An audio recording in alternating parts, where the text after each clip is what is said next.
Annyeong. Xin chào mọi người, lại là mình Mon đây.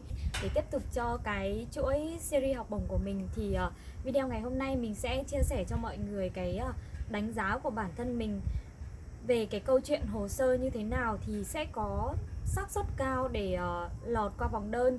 Mình làm cái chuỗi series này là để mong muốn các bạn kiểu có thêm kinh nghiệm này, có thêm động lực để apply. Nhưng mà không ngờ cái profile của mình lại làm cho các bạn nản lòng. Thì mình muốn làm cái video ngày hôm nay để gỡ rối cho các bạn. Thì như các bạn đã biết là mình apply học bổng chính phủ Hàn Quốc hệ đại học thông qua kênh của Đại sứ quán. Cho nên trong cái video này mình sẽ chia sẻ những cái đánh giá, những cái nhận định của bản thân mình liên quan đến cái việc apply học bổng chính phủ Hàn Quốc thông qua Đại sứ quán. Về học bổng chính phủ Hàn Quốc dành cho Việt Nam thì nước chúng ta có nhiều suất hơn hẳn so với các nước khác. Vậy thì vì sao mà lại Việt Nam lại có nhiều suất hơn hẳn các nước khác như vậy? Mình nghĩ là một phần do dàn thí sinh thông qua Đại sứ quán của Việt Nam nó khá là chất lượng, cho nên là người ta cho Việt Nam nhiều chỉ tiêu hơn là các nước khác. Năm ngoái là tận 8 chỉ tiêu và năm mình là tận 10 chỉ tiêu, trong khi các nước khác chỉ có 1 đến 2 chỉ tiêu, giỏi lắm thì cũng 4 chỉ tiêu. Nếu như các bạn nhìn khách quan á, thì ở Việt Nam có khá là nhiều trường chuyên và các bạn học ở trường chuyên á, thì điểm cũng rất là đẹp. Và các bạn apply đi học bổng thì điểm của các bạn cũng rất là đẹp này, ngoại khóa này, điểm SAT này, các kỳ thi này. Tóm lại là nhìn chung thì mình thấy dàn thí sinh ở Việt Nam nó khá là chất lượng. Và cái việc mà người ta cho Việt Nam nhiều suất là cũng khá là dễ hiểu. Mà học bổng chính phủ Hàn Quốc lại là một cái học bổng rất là danh giá này, cho nhiều tiền này, mà lại có nhiều thí sinh khủng cùng apply, thì các bạn có thể dễ dàng hiểu được cái độ cạnh tranh của học bổng chính phủ Hàn Quốc khi mà các bạn phải apply qua kênh Đại sứ quán. Một cái học bổng có tính cạnh tranh cao này, nhiều người có background đẹp, có học lực tốt, có hoạt động ngoại khóa giỏi. Vậy thì cái hồ sơ của bạn phải như thế nào thì mới có sức cạnh tranh? Có nhiều bạn hỏi mình là chị ơi, em không có giải học sinh giỏi quốc gia thì em có apply được không? Thì câu trả lời của mình là người ta đâu có ép buộc là bạn phải có học sinh giỏi quốc gia bạn mới được apply đâu. Đây đâu có phải là học bổng dành cho những bạn đậu học sinh giỏi quốc gia đâu, nó là học bổng dành cho tất cả mọi người. Và học sinh giỏi quốc gia nó không phải là tất cả, nó chỉ là một cái điểm cộng ở trong hồ sơ của các bạn thôi. Và team đậu học bổng chính phủ năm nay cũng không phải là 10 bạn đều được học sinh giỏi quốc gia, mà không có nghĩa rằng những bạn có học sinh giỏi quốc gia thì các bạn ấy sẽ đậu qua vòng đơn, mà cũng có những bạn có học sinh giỏi quốc gia nhưng mà vẫn tạch vòng đơn. Cho nên là cái câu chuyện học sinh giỏi quốc gia nó không phải là nắm yếu tố quyết định, mà yếu tố quyết định để các bạn có thể đậu cái học bổng này đó là các bạn phải có một cái bộ hồ sơ đẹp. Thì một cái bộ hồ sơ tốt là sự kết hợp của nhiều yếu tố khác nhau, chứ không phải là một cái học sinh giỏi quốc gia là đã đủ có thể cân cả cái bộ hồ sơ của bạn đâu. Vậy thì một cái bộ hồ sơ như thế nào là một bộ hồ sơ có tính cạnh tranh? Thì mình đây là cái ý kiến, quan điểm riêng của mình để cho các bạn có thể tham khảo thôi. Thì về cái vấn đề mà điểm cấp 3 đó, thì trong hướng dẫn quy định là chỉ cần điểm trung bình của các bạn trên 8.0 là các bạn đã có thể apply rồi. Và mình cũng bảo là hầu hết những bạn đậu học bổng thì điểm cấp 3 của các bạn đều trên 9.0. Nhưng không đồng nghĩa với việc là nếu như các bạn có điểm trung bình dưới 9.0 là không có cửa, mà là các bạn cần thêm nhiều yếu tố khác để support cho bộ hồ sơ của các bạn. Ví dụ như là hoạt động ngoại khóa này, các cái chứng chỉ này, hoặc là làm đẹp bản thân mình hơn ở bài luận hay là kế hoạch học tập, hoặc là các bạn có thể thi cả IELTS, cả TOEIC để có thể được cộng cái điểm ưu tiên để tăng tính cạnh tranh cho bộ hồ sơ. Tiếp theo đó là cái vấn đề liên quan đến giải thưởng. Đây là cái vấn đề mà khá là nhiều bạn hỏi mình, bảo là chị ơi, em không có giải thưởng gì, rồi em không có giải quốc gia, em không có giải tỉnh, bla bla, thì em có apply được không? Thì rõ ràng là cái học bổng chính phủ Hàn nhé, người ta không yêu cầu các bạn phải có giải thưởng. Giải thưởng nó chỉ là optional, nó chỉ là cái để chứng minh cho cái năng lực của các bạn.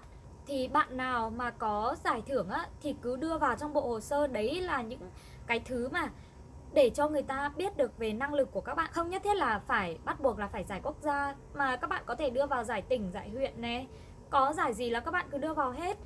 Nếu như các bạn mà không có giải thưởng thì các bạn có thể chứng minh năng lực của các bạn thông qua những cái chứng chỉ, ví dụ như là TOEIC, IELTS, TOEIC, bla bla. Thì em có apply được không? Thì rõ ràng là cái vấn đề mà khá là nhiều bạn hỏi mình, bảo là chị ơi, em không có giải thưởng gì, rồi em không có giải tỉnh, bla bla, thì có giải gì là các bạn cứ đưa vào hết. Nếu như các bạn mà không có giải thưởng thì các bạn có thể chứng minh năng lực của các bạn thông qua những cái chứng chỉ, ví dụ như là SAT Subject hay là những cái chứng chỉ của Coursera chẳng hạn, vân vân. Có rất là nhiều cách để các bạn có thể chứng minh năng lực của bản thân. Nếu như các bạn không thể nào chứng minh được năng lực của bản thân thông qua những cái kỳ thi hay là những cái chứng chỉ á, thì các bạn có thể chứng minh năng lực của bản thân thông qua bài luận. Và mình nghĩ là nếu như các bạn tự tin với năng lực của bản thân thì các bạn có thể chứng minh được nó ở trong bài luận của các bạn. Và các bạn đừng quên là các bạn vẫn còn có một option khác để apply học bổng này, đó là các bạn có thể apply qua kênh trường. Nhưng mà apply qua kênh trường thì các bạn chỉ được chọn một trường và nó không có trường top. Và cái mức độ cạnh tranh thì mình cũng không biết, cho nên là cũng không thể chia sẻ được với các bạn quá nhiều về cái câu chuyện apply qua kênh trường. Mình có một cái lưu ý đối với những bạn mà không có giải thưởng hay là không có bất cứ một cái giấy tờ gì để chứng minh cho năng lực của bản thân các bạn á, thì các bạn nên lưu ý trong cái câu chuyện chọn trường. Đối với những trường top á, thì rất nhiều bạn có profile đẹp, có giải thưởng, có chứng chỉ apply vào, và cái mức độ cạnh tranh nó cũng rất là cao. Cho nên là các bạn phải cân nhắc thật sự kỹ lưỡng trong cái câu chuyện chọn trường để tránh bị fail cả 3 trường. Tiếp theo là về cái câu chuyện chứng chỉ ngoại ngữ. Thì có bạn hỏi mình là các bạn không có IELTS, không có TOEIC thì có apply được không? Thì câu trả lời của mình là hoàn toàn có nha. Bởi vì là cái chứng chỉ ngoại ngữ nó chỉ là optional thôi. Mình có biết một số bạn người nước ngoài á, các bạn apply học bổng chính phủ Hàn Quốc không có IELTS hay là TOEIC gì nhưng mà các bạn vẫn đậu. Cho nên là cái chứng chỉ ngoại ngữ nó chỉ là optional. Nếu có thì các bạn sẽ kiểu như được cộng thêm 0,5 điểm ưu tiên vậy đó. Nhưng mà nếu như các bạn không có thì cũng chả sao, các bạn vẫn có thể apply bình thường. Tiếp theo đó là về hoạt động ngoại khóa. Thì có nhiều bạn hỏi mình là các bạn ấy không có hoạt động ngoại khóa, rồi hoạt động ngoại khóa cũng không có nhiều thì có được không? Thì câu trả lời của mình đó là các bạn không có hoạt động ngoại khóa các bạn vẫn hoàn toàn có thể apply. Nhưng mà có hoạt động ngoại khóa thì nó sẽ làm đẹp thêm cho hồ sơ của các bạn. Đặc biệt nếu như bạn nào mà muốn apply vào SNU thì phải nói là những cái người nào mà apply SNU á, thì hầu hết chứng chỉ hoạt động ngoại khóa phải gọi là cả sấp luôn. Mình nói điêu vậy thôi chứ nếu như mà các bạn muốn apply vào SNU thì các bạn cũng cần một cái background hoạt động ngoại khóa khá là mạnh đấy. Còn nếu như mà các bạn muốn apply vào KAIS thì KAIS người ta cũng chẳng quan tâm gì đến việc hoạt động ngoại khóa. Nhưng mà hoạt động ngoại khóa nó lại là cái giúp cho cái bộ hồ sơ của các bạn đẹp hơn để các bạn có thể có xác suất được lọt vào vòng phỏng vấn. Tóm lại là theo ý kiến cá nhân mình thì các bạn nên tham gia hoạt động ngoại khóa và nên có vài cái chứng chỉ liên quan đến hoạt động ngoại khóa. Có nhiều bạn hỏi mình là kiểu nên hoạt động ngoại khóa như thế nào, kiểu bạn ấy không theo câu lạc bộ nào ở trường bla bla.